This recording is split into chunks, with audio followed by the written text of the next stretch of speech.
कई बार हमारे समाज में काम को सिर्फ जाति के आधार पर ही नहीं बल्कि जेंडर के आधार पर भी बांटा जाता है। गाइस, दिन में पढ़ते वक्त, काम करते वक्त या फिर ऑफिस में बैठे बैठे नींद आना बहुत ही आम बात है। और ये जैसा कि आप सब जानते हैं कि इंडिया के वॉरेन बफेट और बिग बुल जैसे नामों से मशहूर स्टॉक इन्वेस्टर राकेश झुनझुनवाला जी। गाइस, कई बार हमारे समाज में काम को सिर्फ जाति के आधार पर ही नहीं बल्कि जेंडर के आधार पर भी बांटा जाता है। जिस प्रकार जाति व्यवस्था में जन्म से पहले ही काम करने का पेशा निर्धारित होता है, कुछ ऐसा ही gender based division of work भी है। लोगों ने पहले से ही मर्दों और औरतों के काम को तय करके रखा है, लेकिन जब औरत अपने घेरे से बाहर निकलकर कुछ हिम्मती करती है, उसे तुरंत कह दिया जाता है मर्दाना। फिर चाहे उसका खुल के हंसने को मर्दाना हंसी बोल दिया जाए या फिर तन के चलने को मर्दाना चाल। इसका सबसे सटीक उदाहरण है सुभद्रा कुमारी चौहान द्वारा लिखी गई कविता की ये पंक्तियां।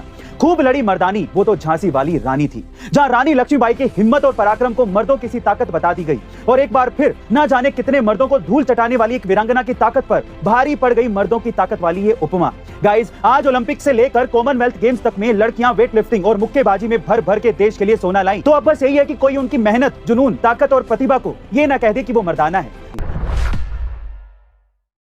गाइस, दिन में पढ़ते वक्त, काम करते वक्त या फिर ऑफिस में बैठे बैठे नींद आना बहुत ही आम बात है। और ये नींद न सिर्फ हमारे काम को अफेक्ट करती है बल्कि लोगों के बीच में हमारी इमेज भी खराब करती है, जिससे लोग हमें आलसी और कामचोर समझने लगते हैं। लेकिन कुछ सिंपल से उपाय करके आप दिन में काम के वक्त आने वाली नींद से छुटकारा पा सकते हैं। जी हाँ गाइस, आप ठीक सुन रहे हैं। और सबसे अच्छी बात यह है कि हम वर्किंग प्लेस पर बैठे बैठे भी इन तीनों सिंपल स्टेप्स को अपनाकर इंस्टेंट एनर्जेटिक फील कर सकते हैं। पहला, कान को नीचे से पकड़ के रोटेट करिए, यानी कि गोल गोल घुमाइए। दूसरा, कान के पीछे की हड्डियों को उंगली की मदद से प्रेस करते हुए गहरी सांस लीजिए। और तीसरा, अपनी उंगली की मदद से नाक के निचले हिस्से को प्रेस करिए। गाइस, अब अगर आपको अगली बार नींद आए तो उबासी की जगह पर इन तीनों स्टेप्स को फॉलो करना मत भूलिएगा।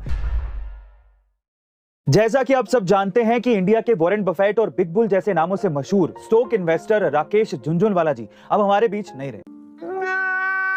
लेकिन शायद बहुत ही कम लोग ये जानते होंगे कि उन्हें ये नाम और शोहरत रातों रात नहीं मिली थी, बल्कि उन्होंने इसके लिए अपने जिंदगी के पूरे 37 साल लगा दिए थे। जी हाँ गाइस, राकेश झुनझुनवाला जी ने शेयर मार्केट में अपनी शुरुआत साल 1985 में सिर्फ 5,000 रुपयों से की थी। लेकिन उस वक्त इन 5,000 रुपयों की कीमत आज के लाखों रुपए से कम नहीं थी। इसका मतलब ये था कि वो अच्छी तरह ये जानते थे कि आगे जाकर इंडिया का शेयर मार्केट बुलंदियां छुएगा। और ये बात उन्होंने पहले भी कई बार कही थी। वहीं पीएम नरेंद्र मोदी के साथ हुई एक बैठक में भी उन्होंने कहा था कि इंडिया का टाइम आ चुका है। और शायद यही वजह थी कि उन्होंने सिर्फ शेयर मार्केट से ही 40,000 करोड़ रुपए से भी ज्यादा की संपत्ति बना ली थी। गाइस, आज भले ही राकेश झुनझुनवाला जी हमारे बीच नहीं रहे, लेकिन वो असल में इंडिया के बिग बुल थे। Thank you sir for teaching us real lessons of share market. Rest in peace.